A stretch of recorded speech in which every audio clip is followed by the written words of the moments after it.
Hey everyone! So for our prompt this week, we were looking at counselor impairment and how the state boards looked or enforced actions, as well as what a lack of self-care can result in. Upon looking at the State Board of Licensing here in the state of Virginia, I found that some of the most common reasons for the board to discipline a counselor were things like dual roles or engaging in personal relationships with clients, or being in a personal relationship with the parent of a client, and basically just engaging in roles that they shouldn't be engaging in. I also found instances of disclosing confidential information and failing to obtain written permission to receive information from a previous provider. And then I also saw drug use or mental health issues such as depression or bipolar disorder that did significantly impact how the counselor was performing with their clients. So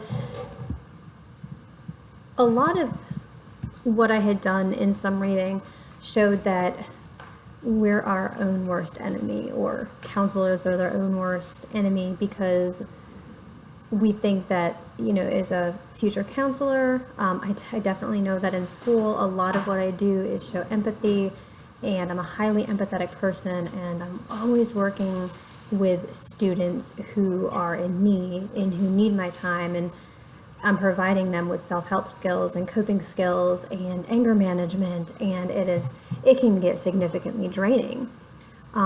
There was a journal article written by Hunter in 2016 that discussed that counselors were at risk and were very vulnerable, because even though they practice a significant amount of providing self-care to other people, they tend to lack in providing self-care for themselves. So they're kind of like a do as I say, not as I do type thing, and counselors tend to be very bad at taking their own advice, and many counselors don't reflect on how they're feeling and realize that they are even getting burnt out. But Hunter was discussing that counselors are at risk for a secondary PTSD. So consistently hearing traumatic situations with other people and working through them with them, they're at risk for burnout. They're at risk for compassion fatigue, which is but it's working with a lot of people and providing them with a lot of empathy. And it can just get emotionally and physically draining. And then there is also a much more significant impairment that counselors can acquire, and that would be a secondhand depression. So what Hunter was saying was that there are times where counselors themselves can reach a point of crisis and they don't even realize it, and they have just given so much of themselves and provided so much help and put forth so much effort and so much empathy and worked with so many people that could be depressed or anxious or have a lot of adversity going on with their mental health, and that in its own can turn around and cause depression with counselors. Counselors begin to seek, to feel loneliness, and they're lacking awareness of their own needs. When they reach that crisis point, they're fatigued. They have, a possibility of having negative or distorted feelings because that's what they see all day. I know, for example, I work with kids all day, and a lot of the kids that I work with are, they have a lot of mental health difficulties. They struggle with academics. There's a lot of learning disabilities. And I notice with myself, I'm constantly looking at my son. Is he okay? Do I need to watch out for this? And a lot of times I need or, request that other people just kind of, check me back from that and kind of back off a little bit. But anyways, back to the counselors and their burnout, based on the severity of their impairment, they may need to take a vacation with their family. They just may need some time off.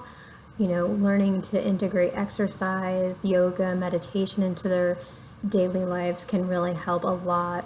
Healthy eating, even, when they get to even further down in that crisis point in impairment, they can receive counseling of their own and going through cognitive behavioral therapy or other proponents of therapy may help them to come through the PTSD, the burnout, or the compassion fatigue, or the secondhand depression. It may help them, come through that. As far as the ACA Code of Ethics, I found that under Section C2G, they specifically did talk about impairment and how that they recommend that counselors do monitor themselves for sign of impairment, looking at their own physical, mental, emotional problems. And they did put in the Code of Ethics that counselors should refrain from seeing clients when they feel that they are being impaired. Counselors should be able to seek assistance, and if they are reaching a high level of impairment, they should themselves limit or take a break from their responsibilities until they feel that they can safely resume to their work. If a counselor becomes so significantly impaired, they're not going to be able to provide their clients with the best support that they possibly can.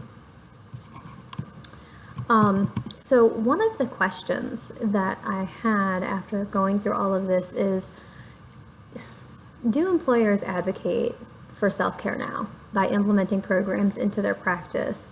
And if so, have they found it beneficial? I'm asking that because I know for the first time this year, our school psychology department teamed up with the social workers and one of our local gyms. And as part of our routine is school personnel, we are going and have the opportunities to engage in self-care. And we did some awesome stuff at the gym. We learned some stuff on nutrition. We were able to take classes, fitness classes. We could they just even had fun things like cornhole, just something, to get us tuned into ourselves, taking time for ourselves. And even though it was just one afternoon, or it's one afternoon a month, it still helps to bring us together and provide us with those abilities. So, I'm definitely wondering, are there more employers that are advocating for their self-care? So all in all, I really enjoyed learning about this a lot, and I hope that I can gain some information from everybody else's videos.